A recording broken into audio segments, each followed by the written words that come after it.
तो hello guys, स्वागत है आप सभी का सोलो लेवलिंग रैग्नारॉक के एक ब्रांड न्यू वीडियो में। आज हम देखने वाले हैं चैप्टर नंबर 56। लेकिन उसमें आगे बढ़ने से पहले पिछले चैप्टर में क्या हुआ उसका थोड़ा रिकैप देख लेते हैं। तो लास्ट वाले चैप्टर में हमने देखा कि सुहो की मदद से सभी लोगों की मेमोरी रिकवर कर लेता है और सबको बताता है कि कैसे जिनू ने कप ऑफ इनकारनेशन की मदद से अर्थ को रिसेट कर लिया था, और इत्रिम के बारे में भी बताता है और सबसे इत्रिम को हराने के लिए मदद भी मांगता है और लास्ट इत्रिम को हराने के लिए अपना प्लान बताता है और सभी लोग वो प्लान सुनकर शॉक हो जाते हैं और एपिसोड वहीं पे खत्म हो जाता है। तो इसी के साथ अपना पिछला चैप्टर खत्म हो जाता है। अब आ जाते हैं अपने करंट चैप्टर पे, जिसकी स्टार्टिंग में हम देखते हैं कि सुहो शैडो डंजन में है और एम्यूट के साथ अपनी डेली क्वेस्ट कर रहा है। और डेली क्वेस्ट खत्म होने के बाद सुहो जमीन पे गिर जाता है और एम्यूट बोलता है कि आप पहले से ज्यादा स्ट्रांग हो गए हो, वरना ये ट्रेनिंग करने तुम बहुत स्ट्रगल कर रहे थे। और साइड में खड़ी खड़ी एसिल भी सोच रही होती है कि लिटिल लॉर्ड पिछली बारी से बहुत बदल गए हैं, सिर्फ उनकी बॉडी नहीं उनका माना भी बहुत चेंज हो गया है, बहुत स्ट्रांग लग रहा है।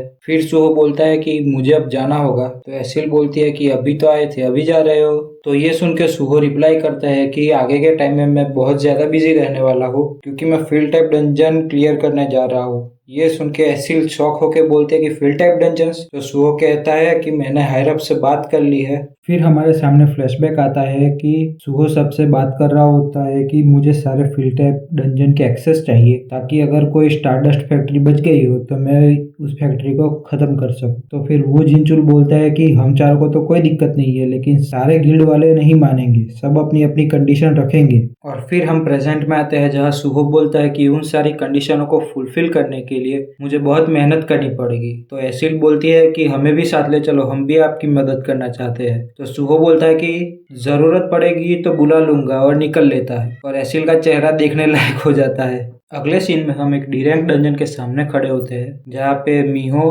अपने बेक्योनू की बेटी सुंग यूहुन, जो चोइजुंग के गिल्ड का बंदा है, और इत्रिम खड़ा होता है। और मीहो बोलती है कि हमारे गिल्ड मास्टर ऐसा तो क्या सोच रहे हैं जो सारे फील्ड टाइप डंजन एक ही हंटर को दे दिए, इससे हमारी इनकम पे कितना असर पड़ेगा। तो साइड पे खड़ा सुंग यूहुन बोलता है कि आई एम इंटरेस्टेड, कि ऐसा तो क्या है सुहो में, सालो वो पावर की बात कर रहा है, कुछ और मत समझ लेना। और बोलता है कि एक हंटर डंजन क्लियर करके बॉस मार के सारे माइनिंग का काम करके सब कुछ कलेक्ट करेगा, और वो भी अकेला, तो तुम्हें नहीं जानना कि उसकी पावर कैसी होगी। तो उसके रिप्लाई में मीहो बोलती है कि साला झूठा है, वो बातें पेल रहा होगा, पता नहीं मेरे बाप को पिछले वर्ल्ड की कौन सी मेमोरी दिखाई है। तो गिहुन बोलता है हंटर जो ग्रो कर रहा है, और वो भी चोइजोंग ने बोला है, तो सही होगा।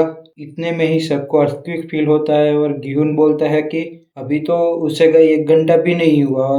और सामने से सुहो आता है और बोलता है देरी के लिए माफी दोस्तों, बॉस को तो कब का पेल लिया था, लेकिन माइनिंग करने में टाइम लग गया। चलो चलो अभी आज और 3 डंजन क्लियर करने हैं, अपने पास टाइम नहीं है। और इन दोनों का चेहरा देखने लायक हो जाता है। दोनों सोचते हैं कि भले ही डी रैंक डंजन है, लेकिन 1 घंटे से भी कम में इसने बॉस को हरा दिया और माइनिंग का काम भी करके सब कुछ कलेक्ट कर लिया।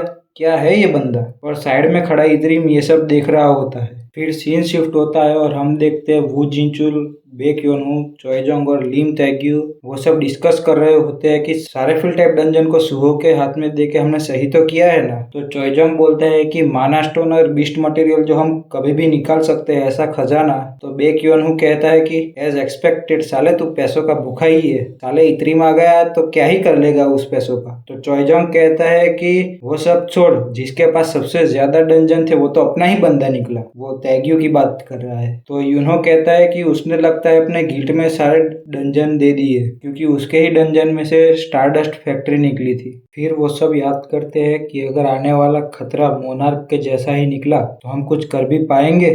और इस टाइम पे यूनो याद करता है जब वो बीस्ट मोनार्क के सामने था, वो नजरें भी नहीं मिला पाया था बीस्ट मोनार्क से। तो आगे वूजिन चुल बोलता है कि हमारा चिंता करना तो बनता है, पर ऐसा भी नहीं है कि हम चाहेंगे और ऐसा कुछ होगा नहीं, और अगर ऐसा हुआ तो हमारे पास सुहो है। फिर से हम एक फ्लैशबैक देखते हैं, जहाँ पे वो सब बात कर रहे हैं कि ऐसे सारे डंजन दे देना हम पे बैकफायर कर सकता है, क्योंकि हमारे पास पिछले वर्ल्ड की मेमोरीज है, लेकिन सबके पास वो मेमोरीज नहीं है, तो सबको समझाना आसान नहीं होगा। तो सुहो कहता है कि मेरे पास एक रास्ता है, मैं नेशनल लेवल हंटर बन जाता हूँ। तो फिर वो जिनचुल बताता है कि यूएस का थॉमस आंद्रे, चाइना का लियू जीगेंग और इंडिया का सिद्धार्थ बच्चन वो सब ऐसे बंदे हैं जो अकेले एक नेशन के बराबर होते हैं। अगर सुहो वो पावर बन जाता है और अगर उनको सरपास भी कर जाता है तो हमें किसी को समझाने की जरूरत नहीं पड़ेगी। तो सुहो कहता है नेशनल लेवल हंटर अगले ही महीने बन जाता हूँ तब तो। साला यहाँ 4 साल से बॉडी नहीं बन पा रही और 1 महीने में भाई अपना नेशनल लेवल हंटर बनने जा रहा है। फिर हम प्रेजेंट में आते हैं और वू जिनचुल बोलता है कि चलो हम जो कर सकते हैं उस पर पहले फोकस कर लो तुम सब। और ये सब सुहो की ग्रोथ के नाम बोल के गेट खोल के एंट्री लेता है। तो हम देखते हैं कि ये एक मीटिंग है जहाँ पे अलग अलग गिल्ड के मेंबर्स बैठे हुए हैं।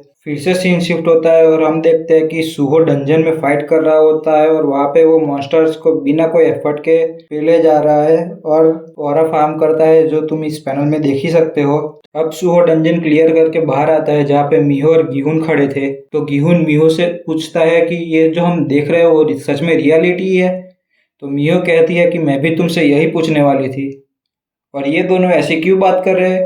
क्योंकि अपने लौंडे ने 2 दिन में 2 डी रैंक, 4 सी रैंक और 2 बी रैंक डंजन क्लियर करके माइनिंग भी कर ली है। आगे गिहुन बोलता है कि ये सब तो फिर भी ठीक है, लेकिन मेन बात ये है कि जब भी सुहो डंजन क्लियर करता है और डंजन के बाहर आता है तो उसका माना इंक्रीज हो रहा होता है। तो जो हंटर ग्रो करता है वो सही में एग्जिस्ट करता तो है।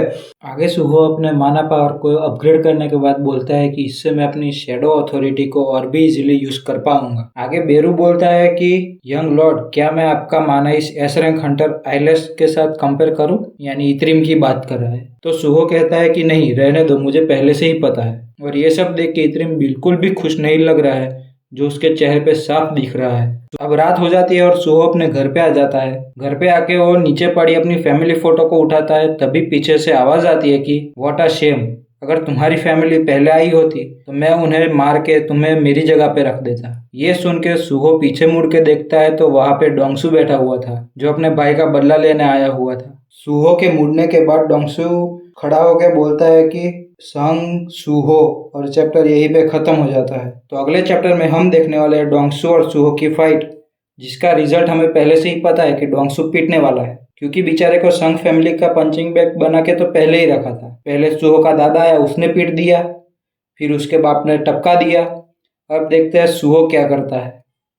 तो इसी के साथ चैप्टर यहीं पे खत्म हो जाता है। संडे को आने वाली है वन पीस की नई वीडियो, चैप्टर नंबर 1161। तो अगर यहाँ तक पहुँच गए हो तो वीडियो को सब्सक्राइब कर दो, चैनल को लाइक कर दो और घंटे को दबा के ऑल पे कर दो। मिलते हैं अगली वीडियो में, बाय।